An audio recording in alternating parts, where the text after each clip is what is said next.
بسم اللہ الرحمن الرحیم وبہ نستعین انہ خیر ناصر و معین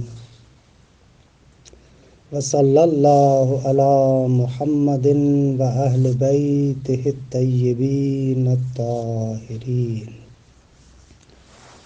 پروردگار عالم آپ تمام عزیزان کی توفیقات خیر میں اضافہ فرمائے۔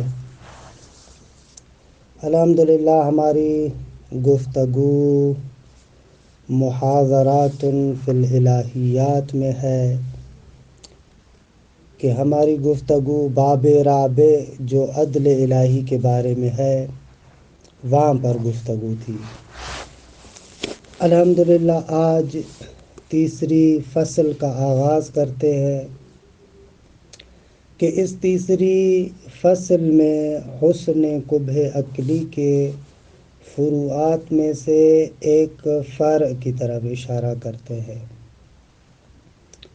یہ بحث اس نقطے کے بارے میں ہے کہ آیا افعال الہی کی کوئی غرض و غایت ہے یا نہیں ہے۔ دیکھیں، اس بحث کو اچھے طریقے سے سمجھنے کے لیے ضروری ہے کہ ابتداءً غایت اور غرض کی تعریف کریں اور اس کے بعد انشاءاللہ مباحث کو ذکر کریں۔ فلسفے میں اور اسی طریقے سے علم کلام میں بیان کرتے ہیں کہ معمولاً جو موجودات مادی ہیں ان کی چار علتیں ہوتی ہیں۔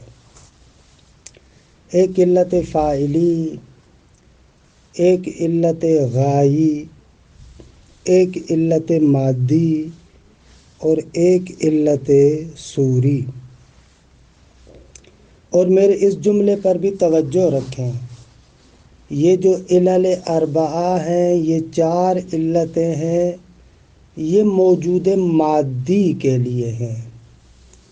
ممکن الوجود اگر مادی ہو تو اس کے لیے ان چار علتوں کا ہونا ضروری ہے۔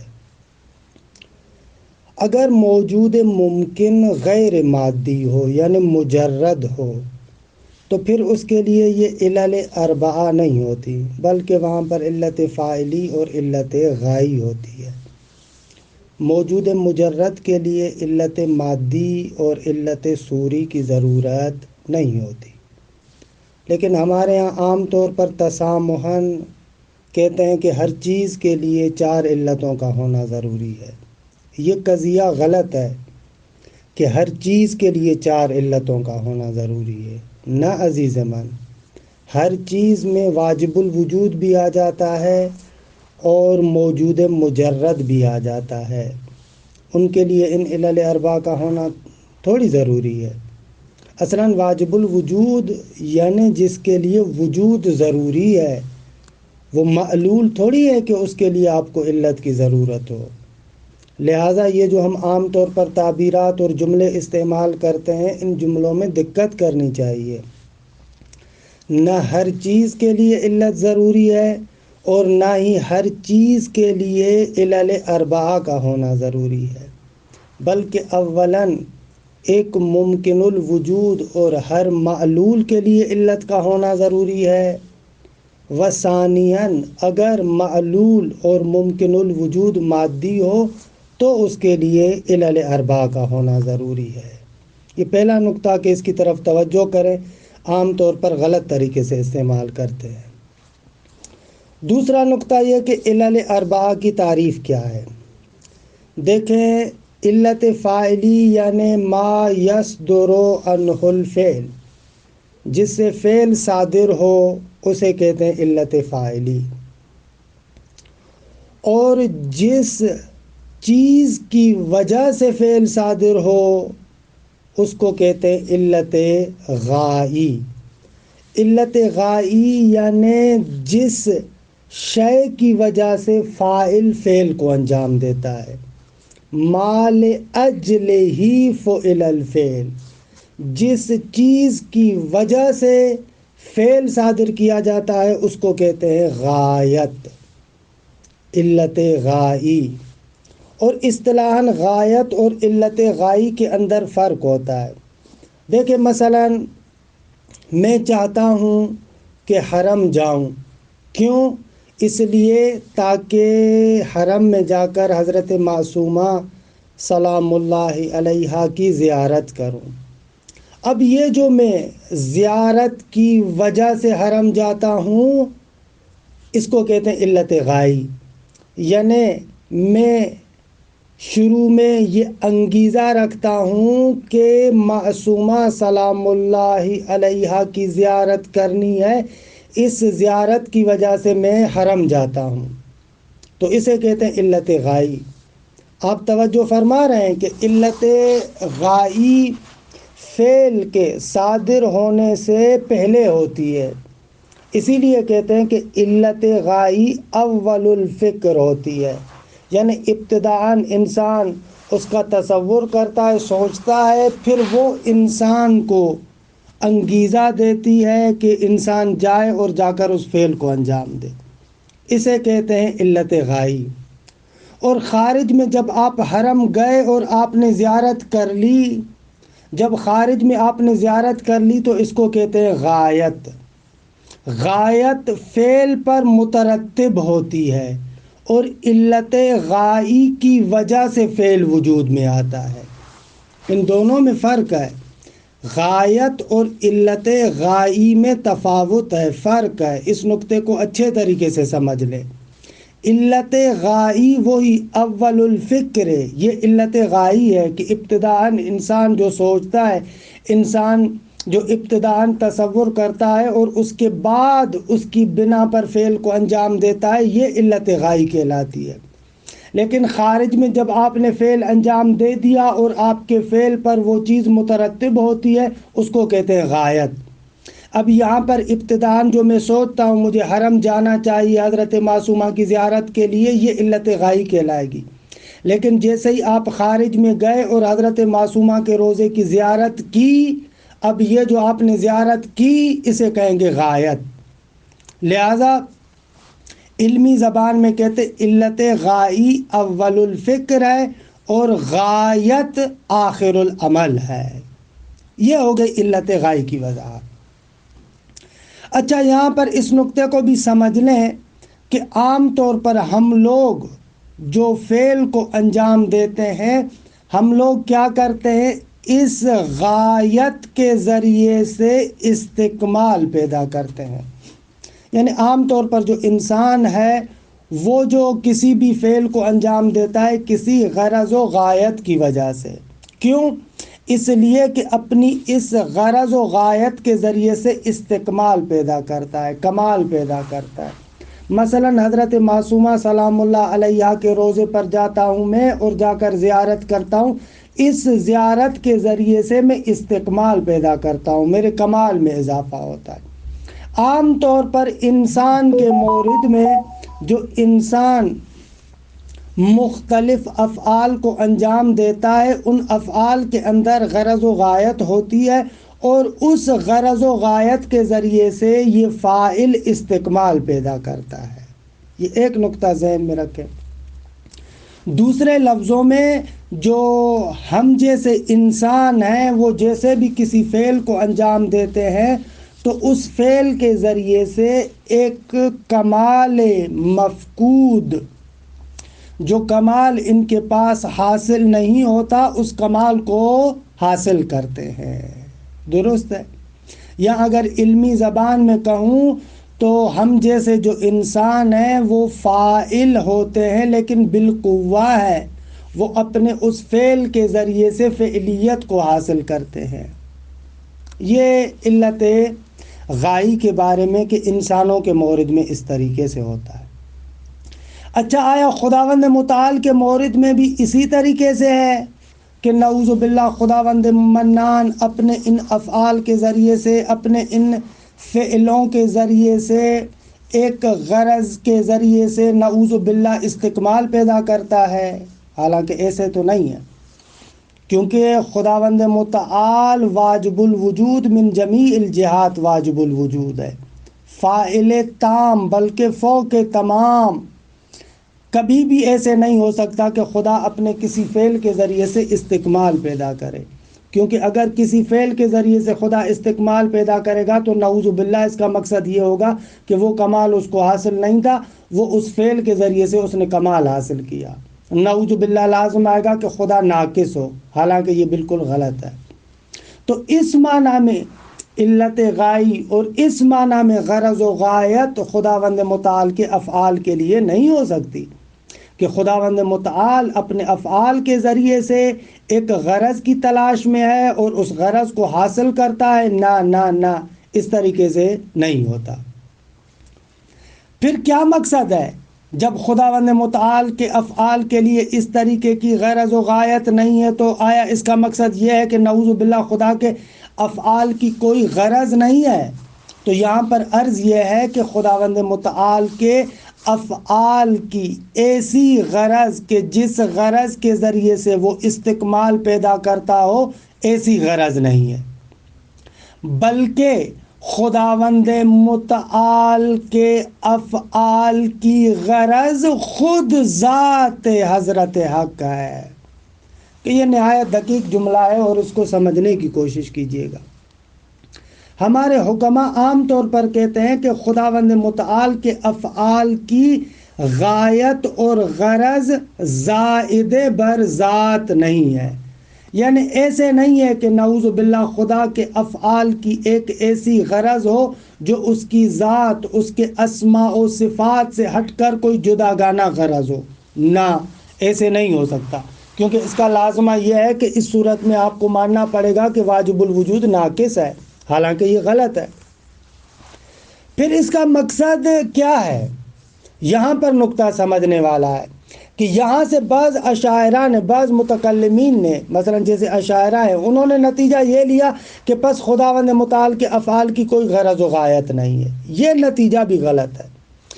غرض زائد بر ذات نہیں ہے، ایسی غرض نہیں ہے کہ جس غرض کے ذریعے سے وہ استکمال پیدا کرتا ہو، ایسی غرض نہیں ہے کہ جس غرض کے ذریعے سے اس کی ذات میں استکمال آتا ہو، نہ ایسی غرض نہیں۔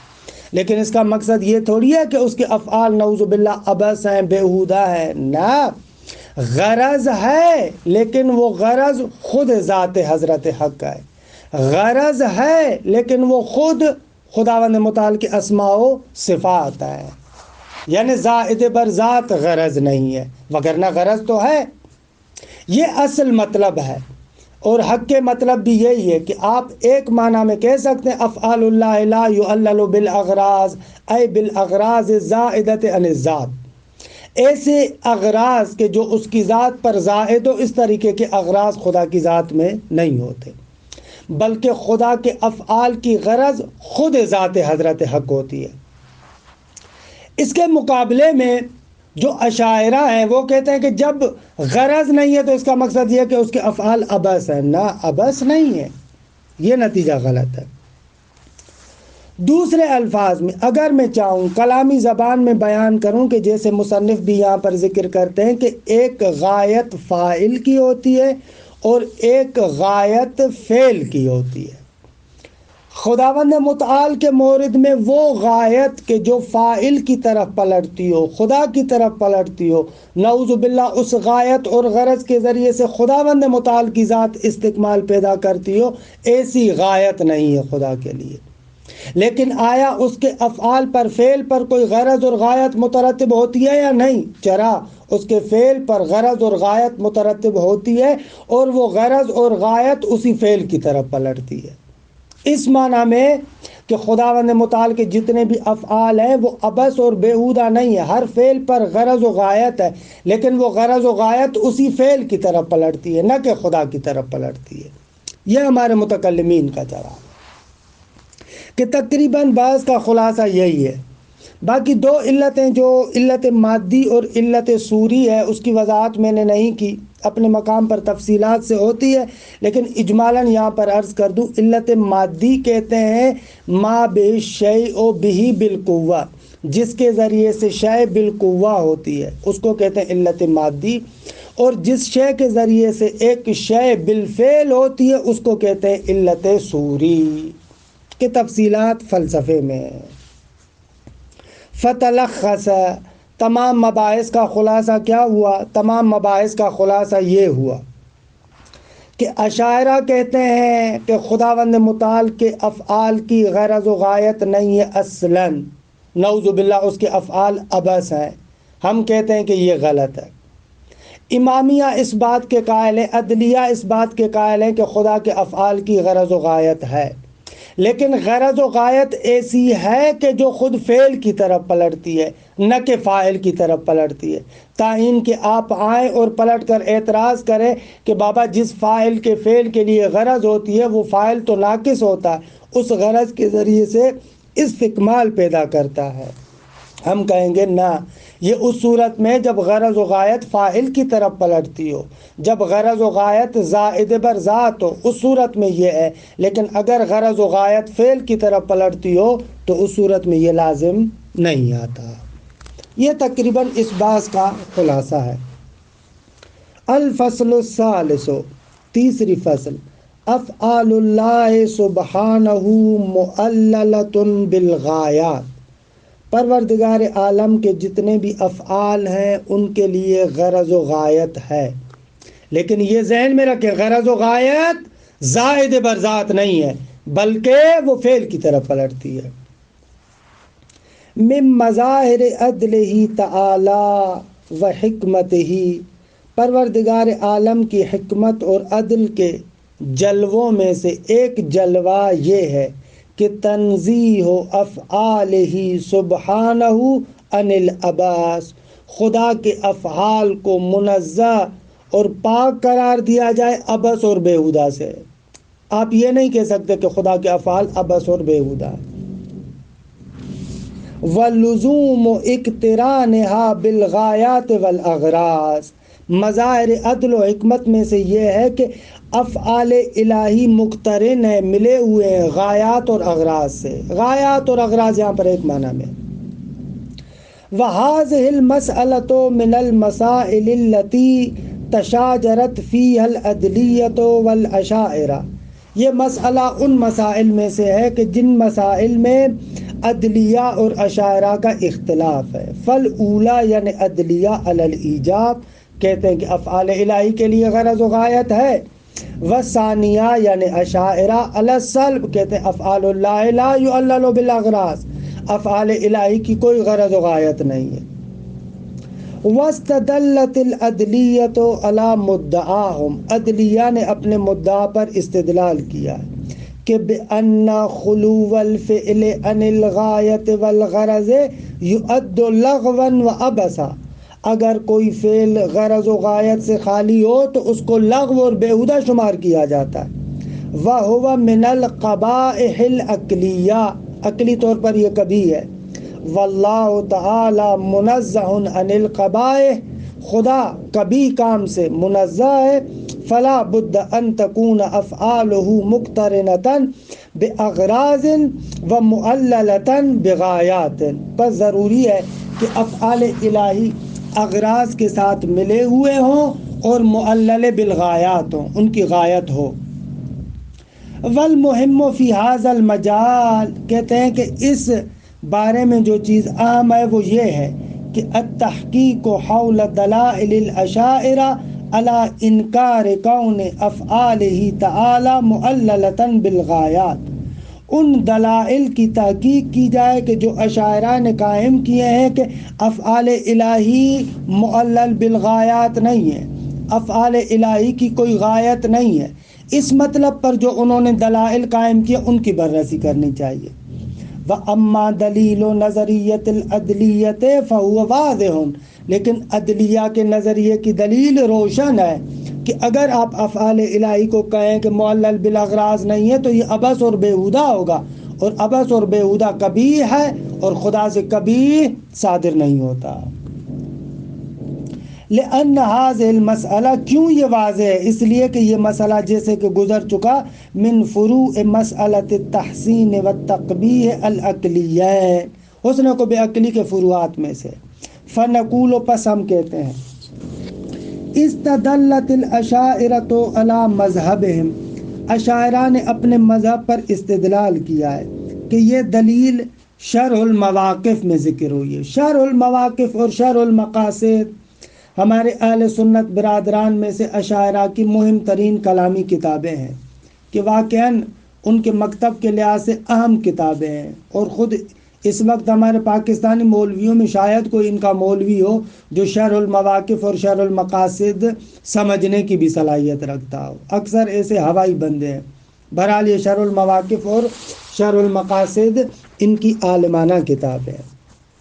وہاں پر ایک دلیل یہ قائم کرتے ہیں بِأَنَّهُ لَوْ كَانَ فِعْلُهُ لِغَرَضٍ، اگر خدا کا کوئی فعل کسی غرض کی وجہ سے ہو، لَكَانَ نَاقِصًا، اس کا لازمہ یہ ہوگا کہ خدا ناقص ہو جائے۔ لَكَانَ نَاقِصًا لِذَاتِهِ، ذاتاً ناقص ہے، اور مستقملاً بتحصیل ذلک الغرض، اور اس غرض کے ذریعے سے، اس غرض کو حاصل کرنے کے ذریعے سے استکمال پیدا کرتا ہو۔ کیوں؟ اس لیے کہ لِأَنَّهُ لَا يَصْلَحُ غَرَضًا لِلْفَاعِلِ إِلَّا مَا هُوَ أَصْلَحَ لَهُ مِنْ عَدَمِهِ، کہتے ہیں کہ فاعل کے لیے غرض صلاحیت نہیں رکھتی مگر وہ کہ جو اس کے عدم سے زیادہ مناسب تر ہو اس کے لیے۔ وَهُوَ معنى الکمال، اور کمال کا معنی یہی ہے۔ کمال یعنی وہ چیز کہ جس چیز کو ہم کہیں کہ بہتر ہے اس کے نہ ہونے کی نسبت سے۔ یہ شرح المواقف کا اعتراض۔ دیکھیں اس کا جواب میں نے عرض کر دیا کہ علت غائی اور غرض و غایت میں یہ سمجھتا ہے کہ غرض و غایت فقط وہاں پر ہوتی ہے جہاں پر فاعل اپنے فعل سے استکمال پیدا کر۔ یہ غلط ہے۔ یہ اس صورت میں کہ جب فاعل ناقص ہو اور غرض اور غایت فاعل کی طرف پلٹتی ہو، اس صورت میں بات درست ہے، لیکن اگر فاعل کامل ہو اور غرض و غایت فعل کی طرف پلٹتی ہو تو اس صورت میں یہ بات صحیح نہیں ہوگی۔ یلاحظ علیہ ان الاشاعرة خلطوا بین الغرض الراجع الى الفاعل والغرض الراجع الى فعله، اشاعرہ نے خلط کیا ہے دو غرضوں کے درمیان، ایک وہ غرض کے جو فاعل کی طرف پلٹتی ہے اور ایک وہ غرض کے جو فعل کی طرف پلٹتی ہے، ان دونوں میں خلط کیا ہے۔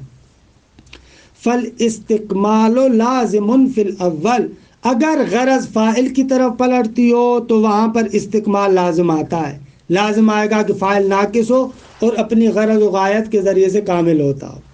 دون ثانی، لیکن دوسری صورت میں نہیں، اگر غرض و غایت فعل کی طرف پلٹتی ہو تو اس صورت میں تو استکمال لازم نہیں آتا۔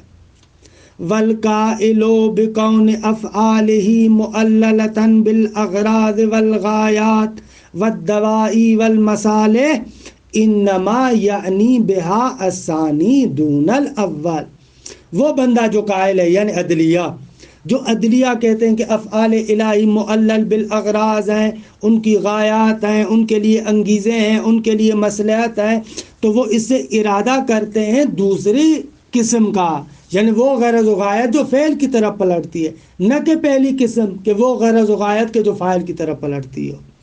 توضیح و ذالک ان العلت الغائیۃ فی افعال الفواعل البشریہ، علت غائی بشری فاعلوں کے فعلوں میں ہی سبب، یہی علت غائی سبب ہے لخروج الفاعل عن کونہ فاعلا بالقوہ الی کونہ فاعلا بالفعل، یہی علت غائی سبب بنتی ہے کہ فاعل بالقوہ سے نکل کر فاعل بالفعل بنے۔ جیسے میں نے مثال دی، کیونکہ میں نے حرم میں معصومہ سلام اللہ علیہا کی زیارت کرنی ہے، یہ سبب بنا ہے کہ ابھی تک جو میرے اندر یہ بالقوہ صلاحیت ہے کہ میں حرم میں جا سکتا ہوں، اسی غرض و غایت کی وجہ سے میں حرم میں جاتا ہوں۔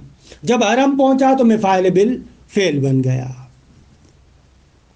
فَهِيَ مُتَقَدِّمَةٌ عَلَى الْفِعْلِ صُورَةً وَذِهْنًا، اور یہی علت غائی فعل پر صورتاً اور ذہناً متقدم ہوتی ہے، یعنی اول التصور ہے، پہلے انسان اس غرض و غایت کو تصور کرتا ہے، اس صورت میں اس کو علت غائی کہتے ہیں۔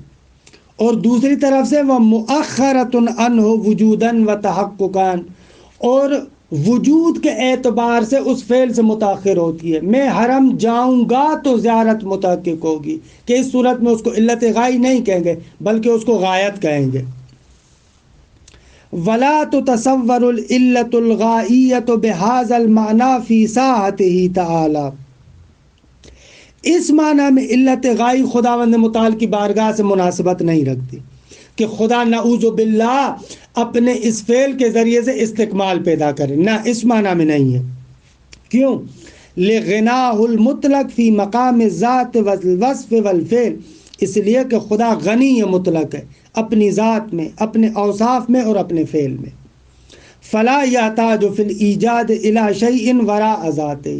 خداوند متعال کو کسی شے کو ایجاد کرنے کے لیے اپنی ذات کے علاوہ کسی اور غرض و غایت کی ضرورت نہیں ہے. اسی کی ذات، کیونکہ فیاض علی الاطلاق ہے، عالم علی الاطلاق ہے، قادر علی الاطلاق ہے، یہ علم مطلق، قدرت مطلق، فیض و جود مطلق خداوند متعال سبب بنا ہے کہ خدا کائنات کو بنائے. بس یہ غرض و غایت اس کی ذات سے ہٹ کر جدا گانا کوئی شے نہیں ہے، بلکہ اسی کی ذات ہے، اسی کے اوصاف ہیں جو سبب بنے کہ خدا کائنات کو بنائے. وَإِلَّا لَكَانَ نَاقِصًا فِي مَقَامِ الْفَاعِلِيَّةِ. اگر ایسے نہ ہو، یعنی اس قسم کی غایت اگر آپ خدا کے لیے فرض کریں تو لازم آئے گا کہ خدا ناقص و مقام فاعلیت میں مستقملاً بشیء وراء ذاتہ، اور نعوذ باللہ اپنی ذات کے علاوہ کسی اور شیء کے ذریعے سے استکمال پیدا کر. وَهُوَ لَا يَجْتَمِعُ مَعَ غِنَاهُ الْمُطْلَقِ. خدا کے غنی مطلق ہونے سے یہ بات سازگار نہیں ہے. وَلَكِنَّ، لیکن ایسی غرض و غایت نہیں ہے کہ جس کے ذریعے سے وہ استکمال پیدا کرتا ہو، تو اس کا معنی یہ نہیں ہے کہ اس کا فعل مطلقاً غرض و غایت سے خالی ہے، یعنی عبث ہے، نعوذ باللہ. نہ، یہ غلط نتیجہ لے رہا ہے اشعری. وَلَكِنَّ نَفْيَ الْعِلَّةِ الْغَائِيَّةِ بِهَذَا الْمَعْنَى لَا يَسْتَلْزِمُ أَنْ لَا يَتَرَتَّبَ عَلَى فِعْلِهِ مَصَالِحُ وَحِكَمٌ. لیکن اس کا لازمہ یہ نہیں ہے کہ خدا کے فعل پر کوئی مصلحت اور حکمت مترتب نہ ہوتی ہو، نہ، ایسے نہیں ہے. ایسی مصالح اور ایسی حکمتیں کہ ینتفع بها العباد، کہ جن کے ذریعے سے بندگان خدا انتفاع اور فائدہ لیتے ہوں. وَيَنْتَظِمُ بِهَا النِّظَامُ، اور جس کے ذریعے سے یہ نظام منظم ہوتا ہو. نہ، ایسے نہیں ہے. وَذَلِكَ لِأَنَّهُ سُبْحَانَهُ فَاعِلٌ حَكِيمٌ، اس لیے کہ خدا فاعل حکیم ہے. وَالْفَاعِلُ الْحَكِيمُ لَا يَخْتَارُ مِنَ الْأَفْعَالِ الْمُمْكِنَةِ إِلَّا مَا يُنَاسِبُ ذَلِكَ. فاعل حکیم افعال ممکنہ میں سے اختیار نہیں کرتا مگر وہ کہ جو اس کے حکمت سے مناسبت رکھتا ہو. وَلَا يَصْدُرُ مِنْهُ مَا يُضَادُّهُ وَيُخَالِفُهُ، خدا سے وہ صادر نہیں ہو سکتا جو اس کے ساتھ مضاد ہو اور اس کے مخالف ہو. خلاصہ کلام، آغا کہتے ہیں کہ اشعری اس نقطے میں درست ہے کہ خدا کے افعال کے لیے ایسی غرض و غایت کہ جس کے ذریعے سے وہ استکمال پیدا کرے، ایسی غرض و غایت نہیں ہے. یہاں تک اشعری درست ہے، لیکن اس کا نتیجہ وہ جو لیتا ہے کہ پس اس کے افعال عبث اور بیہودہ ہیں، یہ بات غلط ہے. نہ، اس کے افعال پر غرض و غایت مترتب ہوتی ہے جو انہی افعال کی طرف پلٹتی ہے. القرآن و افعالہ سبحانہ الحکیمہ، فرماتے قرآن اور خدا کے افعال حکیمہ. والعجب من غفلت الاشاعرہ من النصوص الصریحۃ فی ھذا المجال. تعجب ہوتا ہے اشاعرہ سے کہ وہ نصوص کے جو بالکل صریح ہیں اس بارے میں، ان سے غفلت کیسے کرتے ہیں. سورہ مومنون میں ارشاد ہوتا ہے افحسبتم انما خلقناکم عبثا، کیا تم نے گمان کیا کہ ہم نے تمہیں بیہودہ بنایا. وَأَنَّكُمْ إِلَيْنَا لَا تُرْجَعُونَ، کیا تم ہماری طرف پلٹ کے نہیں آؤ گے. یہاں پر واضح طریقے سے بیان کیا گیا کہ خدا کے افعال عبث نہیں ہے. یا سورہ دخان میں ارشاد ہوتا ہے وَمَا خَلَقْنَا السَّمَاءَ وَالْأَرْضَ وَمَا بَيْنَهُمَا لَاعِبِينَ، ہم نے آسمان و زمین اور جو ان کے درمیان ہے اس کو عبث اور بیہودہ حالت میں نہیں بنایا، لعب اور کھیل کے لیے ہم نے نہیں بنایا۔ یا سورہ صاد میں وما خلقنا السماء والارض وما بینہما باطلا ذالک ظن الذین کفروا، ہم نے آسمان و زمین کو اور جو ان کے درمیان ہے اس کو باطل اور بیہودہ نہیں بنایا، یہ گمان ہے ان لوگوں کا جو کافر ہیں۔ فویل للذین کفروا من النار، جو کفار ہیں ان کے لیے ویل ہے، یہ جہنم کی آگ۔ وقال سبحانہ وما خلقت الجن والانس الا لیعبدون۔ اچھا، اب آتے ہیں، آغا کہتے ہیں کہ بعض لوگ کہتے ہیں کہ حکماء اور فلاسفہ بھی اشاعرہ کی بات کرتے ہیں کہ افعال الہی کی غرض نہیں ہے، تو آغا کہتے ہیں کہ نہ، اشاعرہ کہتے ہیں غرض نہیں ہے پس عبث اور بیہودہ ہے، لیکن حکماء اور فلاسفہ کہتے ہیں غرض نہیں ہے یعنی زائد بر ذات نہیں ہے، غرض ہے خود ذات الہی۔ ربما یتوہم اتفاق رأی الحکماء مع الاشاعرہ، کبھی کبھار یہ گمان کیا جاتا ہے کہ حکماء اشاعرہ کے ساتھ متفق ہیں فی نفی الغایت والغرض عن افعالہ تعالی، کہ خدا کے افعال کی غرض و غایت کی نفی کرتے ہیں، ولیکنہ خطأ محض، یہ خطا ہے۔ قال صدر المتعلہین، ملا صدرہ فرماتے ہیں ان الحکماء ما نفوا الغایت والغرض عن شیء من افعالہ مطلقا، حکماء نے افعال الہی میں سے کسی بھی شے کی غایت اور غرض کی مطلقاً نفی نہیں کی ہے، نفی کی ہے، غرض زائد کی نفی کی ہے، نہ کہ مطلقاً، بل انما نفوا فی فعلہ المطلق، جو خدا کا فعل مطلق ہے، کہ فعل مطلق اس کے بارے میں یہاں پر وضاحت نہیں کرتا، کیونکہ حکماء اس قانون کو مانتے الواحد لا یصدر عنہ الا الواحد، پھر اس واحد کے بارے میں گفتگو کرتے ہیں حکماء کہ وہ واحد کیا ہے۔ بعض لوگ کہتے ہیں عقل اول، جیسا کہ مشائی اور تقریباً اشراقی کہتے ہیں، اور بعض حضرات کہتے ہیں کہ وہ واحد وجود منبسط ہے، کہ جس کو علم عرفان میں نفس رحمانی کہتے ہیں، کہ دیکھیں ان تفصیلات میں نہیں جاتا۔ ملا صدرہ کہتے ہیں وہ جو وجود منبسط ہے اس میں غایت کی نفی کرتے ہیں، غایت کی نفی کرتے ہیں یعنی کیا، یعنی غرض زائد کی۔